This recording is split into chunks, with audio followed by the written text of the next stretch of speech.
Soccer analyst and U.S. national team star Cobi Jones. Cobi, welcome to Undisputed. Guys will be much more civil in this segment. I'm scared walking in here. Firestorm. So we've got a pretty big matchup coming up on Fox between Spain and Portugal. Now, Cristiano Ronaldo, I didn't know this. He had never scored a goal against Spain. How do they turn the tides and pull off the upset? Well, I think it's going to be extremely difficult for Cristiano Ronaldo. And when we talk about this Portuguese side, most people think of just him. There are other players, obviously, that are top talent.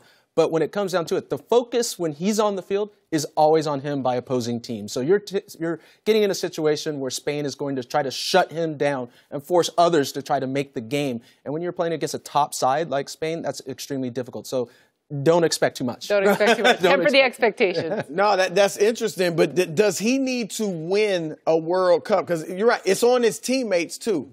But he's viewed as one of the best ever. Does he need to win this World Cup to kind of solidify his legacy, regardless of who his teammates are? Yes. Yeah, without a doubt. And, championships do matter. I mean, we can always talk about, okay, Cristiano Ronaldo, is he one of the best in the world? You can even throw Messi in there, right? But until they win a World Cup, they will never be on the same level as Maradona or Pele. If you're lifting the trophy, saying that you led your team to be the best in the world, that's significant. That puts you a step above the rest. Spain fired its manager 2 days ago. How much will that hurt them? Yeah.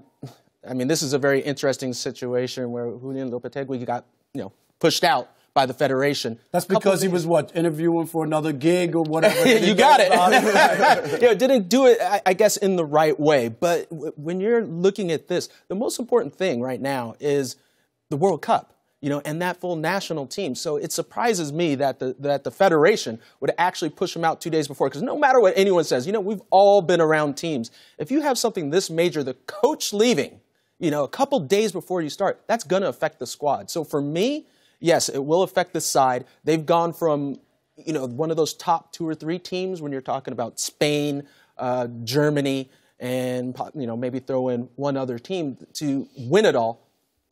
And maybe they drop down just a bit. Now, which team will make a deeper run, Portugal or Spain? Spain. I still think at this point they have a lot of talent that they will make a deeper run than Portugal. I think they're a total and complete team as compared to Portugal that depends quite a bit on the abilities of Cristiano Ronaldo. Moving on to the matchup on Sunday between Germany and Mexico, another huge one to look forward to. What do you think Mexico needs to do to upset the defending champs? This is interesting. When you look at Germany and Mexico, they always seem to get paired up in the World Cup. And most of the times, shockingly enough, Germany comes out on top. So this was kind of a situation where they were a little bit, hesitant, going, okay, we got Germany again. For them to match up against Germany, they're going to have to weather the storm.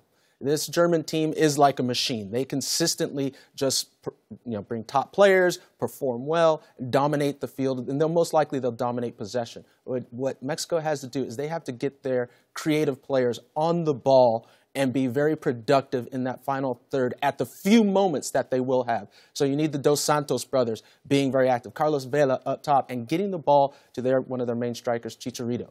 He's got to be on point and ready in this match at the right time. You give him much of a chance? I would say they've got a 50-50, okay, which is pretty good against Germany. And I think this Mexican side has gotten better as far as their tactical approach to things. And I think they're a much more physical team than what we've seen in the past of the Mexico side. So is Germany the team to beat? Yes. In the field? Yes. Team to beat. Why is that? Well, because they have a tradition. We could go way back just to their culture and how they go about, developing players and players playing at the top level all around the world. And they bring together, they seem to play with an attitude of, it doesn't matter if one individual gets all the credit. It plays where everyone comes together and gives towards that team because they have a lot of superstars, but everybody there's no one that's way above, the rest. We got Timo Werner that's going to be playing up top. He's like the new star striker that's coming in that everyone's excited to see how he does. I hear the way you talk about Germany. Is Germany now considered the world power of soccer? Oh, yes. Germany by far is considered the world power. And I say that meaning that they're always there.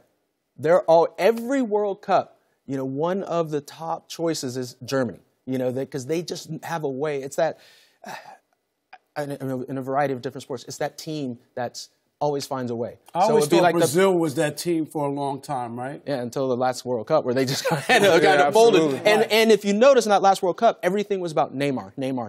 And, you know, he gets injured and then it's like, oh, their hopes are dashed. That's the one thing about Germany is that they have a variety of different players that they can go to, multiple players that can damage you and break you down defensively.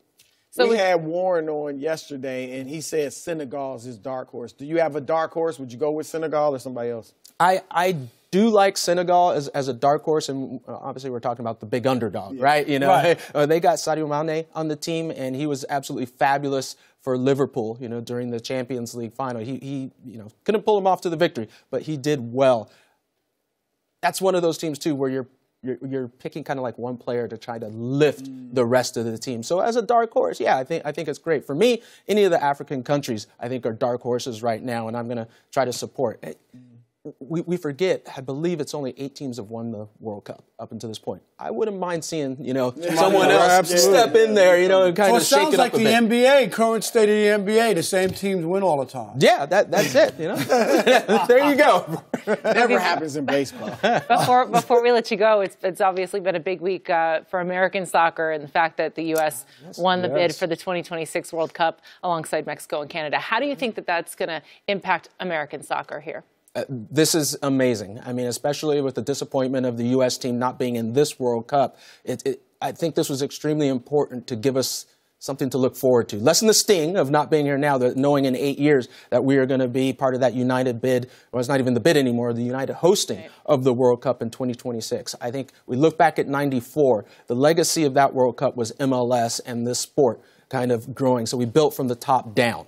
You know, I think this World Cup coming, we can kind of build from the bottom up. All the funds and the monies that come in go into like the youth sports, into youth soccer, and help build the game as far as developing players, which will help this national team in the future.